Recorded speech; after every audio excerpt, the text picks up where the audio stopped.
일단 돌아가자. 죽더라도 조국에서 죽자고 하였다고 진술을 하였습니다. 이 사람들은 흉악범입니다. 귀순할 의사가 전혀 없었습니다.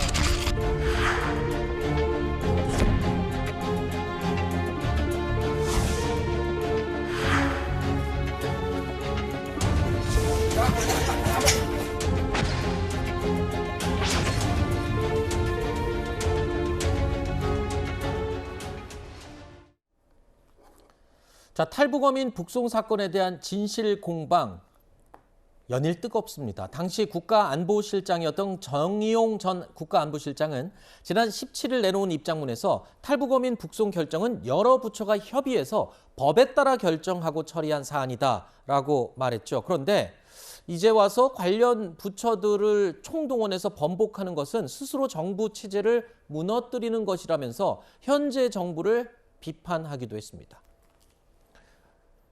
그리고 오늘 중앙일보 보도를 통해서 정작 법령을 해석하는 주무부처인 법무부가 2019년 당시에 법리 검토에 참여하지 않았다라는 내용으로 보도가 나왔습니다.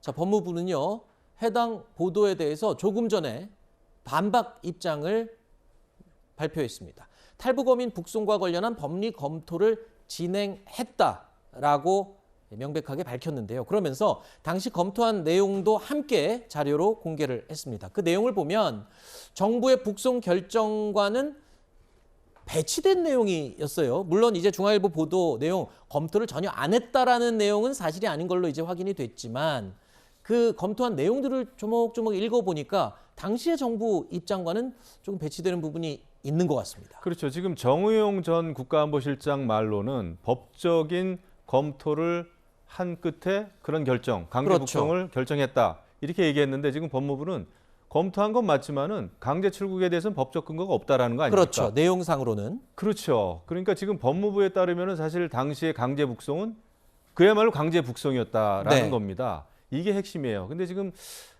정의용 정 실장도 그렇고 지금 민주당에서는 계속 그 강하게 주장하는 논리가 뭐냐면 흉악범이다 말이죠. 흉악범인데 어떻게 귀순시킬 수가 있겠는가 말이죠. 대한민국 국민으로서 대한민국 땅에서 살 수 있게 하겠는가.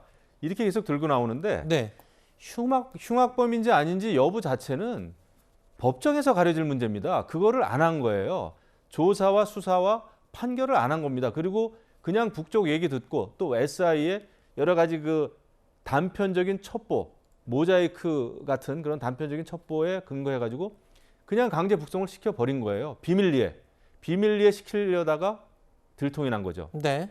그러면 이 문제의 핵심은 강제 북송 여부입니다. 법적 네. 근거가 없이.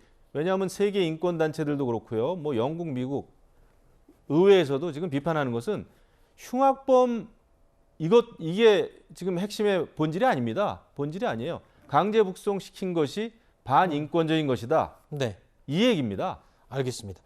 문득 그런 생각도 들어요. 이 판문점을 통해서 총격까지 받으면서 넘어왔던 오청성 씨 같은 경우에도 당시에는 북한에서 맹렬하게 무슨 흉악범처럼 큰 범죄를 저지르고 탈영한 사람처럼 계속 이야기를 하지 않았었습니까? 태영호 의원도 미성년자 강간범이라 이렇게 네. 막 북쪽에서는 얘기를 했습니다. 네. 그게 북한의 관례예요.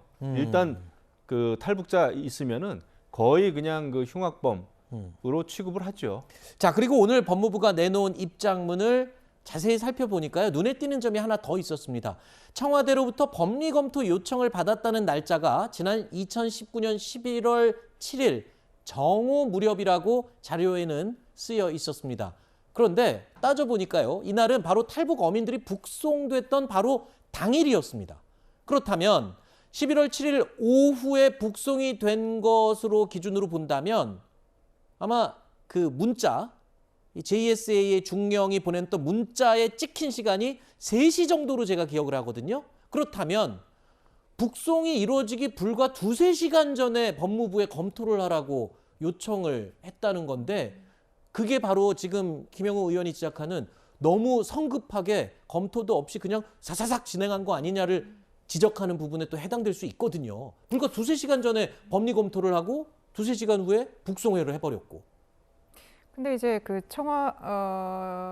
정부가 최종 판단을 할 때 그럼 지금 법리 검토가 꼭 법무부에 한한 법리 검토만은 아니지 않습니까? 뭐 다른 또 형식이나 다른 기관을 통해서 뭐 충분히 검토했을 가능성도 있기 때문에 잠시만요. 예, 법리 예. 검토는 법무부의 이 업무 아닙니까? 그러니까 법무부도 하겠지만 네. 뭐 청와대에서 또 뭐 다른 방식으로도 할 수도 있지 않았을까? 이제 그 부분은 네. 이제 다시 국가안보실에서 좀 확인이 필요한 것 같습니다. 네. 그리고 이제 어쨌든 처음부터 이 사안 자체를 정말 흉악범위로 규정해서 제대로 검토와 절차도 거치지 않고 북송했다. 네. 이렇게 해서 지금 현 정부가 주장을 하고 있는 것이고요. 지금 거기에 대해서 지금 이제 법무부도 이전에 이것이 아니었다라고 또 약간 또 자기 고백을 하고 있습니다. 네. 그래서 정말 사실관계를 저는 좀 명확하게 해줬으면 좋겠고요. 아하. 지금 정부가 그러면 이 사안이 잘못됐다라고 처음에 문제를 제기를 하면서 통일부가 사진 공개, 그 다음날 영상 공개, 또 지금 법무부도 입장 발표, 그 다음에 또 어느 부처에서 얘기를 할지 모르겠습니다. 네. 마치 무슨 북한의 살라미 전술처럼 네. 하나하나 이렇게 얘기하는데요. 오히려 이러면 국민들의 혼란만 더 불러일으키고 네. 야당 입장에서는 정치적인 의도가 담겨 있다라고 할 수밖에 없는 그런 사안입니다. 그렇기 때문에 저는 명확하게 좀 네. 했으면 좋겠고요. 그리고 이 과정에서 지금 관료 집단들이 보세요. 이 전 정부에서는 이렇게 결정을 한 사실이 지금 180도 뒤바뀌고 있습니다. 네.